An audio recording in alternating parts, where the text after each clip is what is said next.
రేపే అమలక ఏకాదశి. ఎంతో పవిత్రమైన మహిమాన్వితమైన రోజు.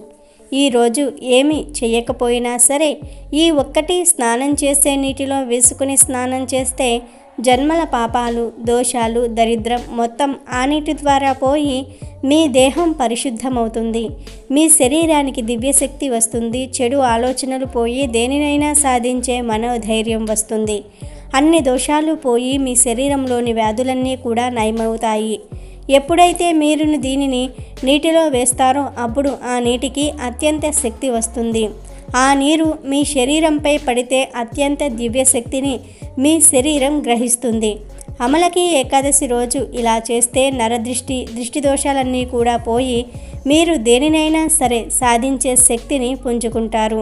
మరి ఎంతో శక్తివంతమైన అమలకి ఏకాదశి రోజు స్నానం చేసే నీటిలో ఏం వేసుకుని చేస్తే జన్మల పాపాలు, దరిద్రం పోతాయో ఈ వీడియోలో తెలుసుకుందాం. పాల్గొన మాసంలో వచ్చే శుద్ధ ఏకాదశి రోజును అమలకి ఏకాదశి అంటారు. ఏకాదశులన్నిటిల్లో కూడా ఒక పండు పేరుతో వచ్చే ఏకాదశి అమలకి ఏకాదశి. అమలము అనగా ఉసిరికాయ అని అర్థము. ఏకాదశి మహత్యాన్ని తెలుసుకోవాలంటే ఎన్ని పురాణ గాథలు చదివినా సరిపోదు. ఈ ఏకాదశిని ఒక వ్రతంలాగా భావించి అన్ని నియమాలతో వ్రతం చేసి పాపాలను పోగొట్టుకుని మోక్షం పొందిన వారు ఎందరో పుణ్యపురుషులు ఉన్నారు మన పురాణాలలో. ఉపవాసం ఆధ్యాత్మికంగా మనసుకు ప్రశాంతతను ఇవ్వటమే కాదు, శారీరకంగా కూడా ఆరోగ్యానికి మేలు చేస్తుంది. 15 రోజులకు ఒక్కరోజు మొత్తం ఏమీ తినకుండా ఉండటం వల్ల కడుపుకు విశ్రాంతి లభించి ఆరోగ్యం దెబ్బతినకుండా ఉంటుంది. మనకు సంవత్సరంలో మొత్తం 24 ఏకాదశులు వస్తాయి. ఒక్కొక్క ఏకాదశికి ఒక్కో ప్రత్యేకత. పాల్గొన మాసంలో హోలీ పండుగకు ముందు వచ్చే ఏకాదశిని అమలక ఏకాదశి లేదా అమలకి ఏకాదశి అంటారు. ఈరోజు ఉసిరి చెట్టుకు విశేష పూజలు చేస్తారు. విష్ణుమూర్తి ఈరోజు ఉసిరి చెట్టులో కొలువు తీరి ఉంటారని పురాణాలు చెప్తూ ఉన్నాయి. అంతేకాదు లక్ష్మీదేవి, కుబేరుడు ఈ ఏకాదశి రోజున ఉసిరి చెట్టు సమీపంలో నివాసముంటారని ప్రతీతి. రాధాకృష్ణులు కూడా హోలీకి ముందు వచ్చే ఈ ఏకాదశి రోజున ఉసిరి చెట్టు కింద రాసలీలలాడుతూ ఉంటారని మన పురాణ గాథలు చెప్తూ ఉన్నాయి. ఈ ఏకాదశికి సంబంధించిన కథను చూసినట్లయితే చిత్రసేనుడు అనే రాజు, ఆ రాజ్యంలోని ప్రజలు క్రమం తప్పకుండా అమలక ఏకాదశి వ్రతాన్ని ఆచరిస్తూ ఉండేవారట. ఒకసారి వేట కోసం అడవికి వెళ్ళిన చిత్రసేన మహారాజు దారి తప్పి రాక్షసుల చేతుల్లో చిక్కుకున్నాడు. వాళ్ళు అతనిని బంధించి తమ స్థావరానికి తీసుకుని వెళ్ళారు. స్పృహ తప్పి పడిపోయిన చిత్రసేనుడి దేహంలో నుండి ఒక కాంతి పుంజం బయటకు వచ్చి ఆ రాక్షసులను హతమారుస్తుంది. కొద్దిసేపటి తర్వాత స్పృహలోకి వచ్చిన చిత్రసేనుడు తన చుట్టూ పడి ఉన్న రాక్షసులను చూసి ఆశ్చర్యపోతాడు. నువ్వు చేసిన అమలక ఏకాదశి వ్రతం వల్ల నువ్వు సురక్షితంగా రక్షింపబడ్డావు అని ఆకాశవాణి పలుకుతుంది. ఇది తెలుసుకున్న రాజ్యంలోని ప్రజలందరూ కూడా చిత్రసేనుడికి జైజైలు కొట్టి అప్పట్నుంచి రాజుతో సహా రాజ్యంలోని ప్రజలందరూ కూడా ఒకే ఉసిరి చెట్టు కింద ఈ వ్రతాన్ని చేయటం ప్రారంభించారు. ఈ ఏకాదశి రోజున భక్తి శ్రద్ధలతో ఉసిరి చెట్టును పూజించిన వారికి సకల సంపదలు కలిగి దేహాన్ని విడిచాక మోక్షం లభిస్తుందని ప్రగాఢ నమ్మకం. అవకాశం ఉన్నవారు ఉసిరితో చేసిన వంటకాలు తిన్నా, ఉసిరిని దక్షిణతో కలిపి బ్రాహ్మణులకు దానం ఇచ్చిన విశేష ఫలితాలు లభిస్తాయి. ఈరోజు ఉసిరిక చెట్టు దగ్గర పూజ చేయటం ప్రత్యేకత. భక్తి శ్రద్ధలతో ఓం నమో నారాయణాయ నమః అని స్మరిస్తూ ఉసిరిక చెట్టు మొదట్లో నీళ్లను పోయాలి.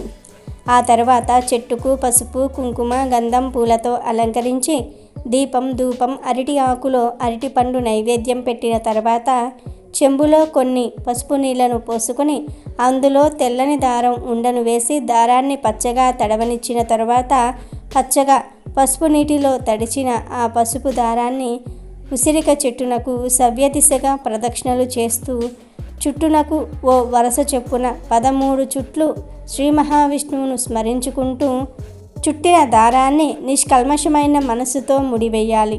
పాల్గొన శుద్ధ ఏకాదశి రోజున స్వామిని అత్యంత భక్తి శ్రద్ధలతో పూజించిన వారికి అనంతమైన పుణ్యఫలాలు లభిస్తాయని ఆధ్యాత్మిక గ్రంథాలు చెప్తూ ఉన్నాయి.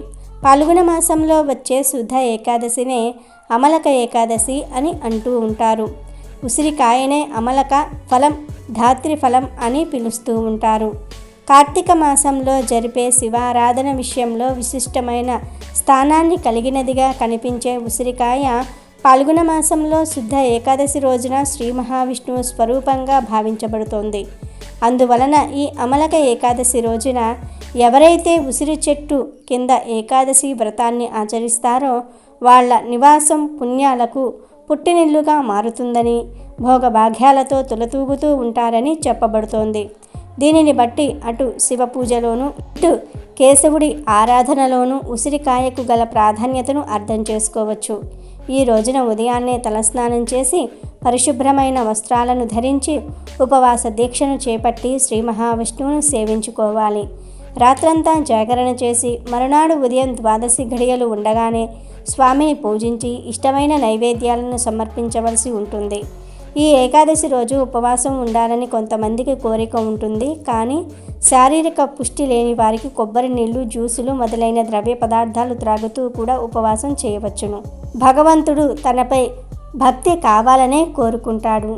సాటి జీవులలో ప్రతి పనిలో తనను చూసుకోగలిగితే చాలు అని స్వామివారి ఉద్దేశం. అది గ్రహించి వ్యవహరించగలిగితే చాలు. ఇక ఈ ఏకాదశి రోజున వ్రతాన్ని చేసిన తర్వాత అయినా సరే, ఆ మరునాడు పూజ ముగించుకున్న తర్వాత అయినా దానం చేయాలని శాస్త్రం చెప్తుంది. ఎవరైతే అమలక ఏకాదశి సందర్భంగా దానం చేస్తారో వారి సంపదలు రెట్టింపు అవుతాయని, పుణ్యలోకాలు ప్రాప్తిస్తాయని చెప్పబడుతుంది. ఈ అమలకి ఏకాదశి రోజు ఉసిరికాయను లేదా ఉసిరి ఆకులను స్నానం చేసే నీటిలో వేసుకుని స్నానం చేస్తే సకల పాపాలు ఆ నీటి ద్వారా తుడిచిపెట్టుకుపోతాయి. ఉసిరికాయ శ్రీ మహాలక్ష్మీదేవికి ఎంతో ఇష్టం. ఈరోజు ఉసిరికాయ దీపం వెలిగించి శ్రీహరిని, లక్ష్మీదేవిని పూజిస్తే సకల ఐశ్వర్యాలు పొందుతారు. ఈరోజు ఇలా చేయటం వలన జన్మల పాపాలు పోయి కోటి జన్మల పుణ్యం లభిస్తుంది. ఈరోజు ఎవరైతే స్నానం చేసే నీటిలో ఉసిరికాయను వేసుకుని స్నానం చేస్తారో, ఆ తర్వాత ఉసిరికాయను తింటారో వారి జన్మల పాపాలు, దోషాలు, దరిద్రాలు ఆ నీటి ద్వారా పటాపంచలైపోతాయి. దేహంలోని సమస్త వ్యాధులు నశించి ఆరోగ్యవంతులవుతారు. మీ దేహానికి తెలియని శక్తి వస్తుంది.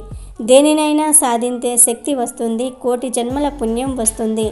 దైవిక శక్తులు మీకు విజయం కలిగేలాగా దీవిస్తాయి. మీరు రోజు ఉసిరికాయ తిన్నా తినకపోయినా ఈ ఒక్కరోజు తింటే చాలు, ఎంతో పుణ్యం, ఆరోగ్యం వస్తుంది. కనుక అమలకి ఏకాదశి రోజు మీరు కూడా ఉసిరికాయను లేదా ఉసిరి ఆకులను నీటిలో వేసుకొని ఆ నీటితో స్నానం చేయండి. ఆ లక్ష్మీనారాయణుల అనుగ్రహాన్ని పొంది సంతోషంగా జీవించండి. Thank you for watching our video. Please do subscribe and like the video.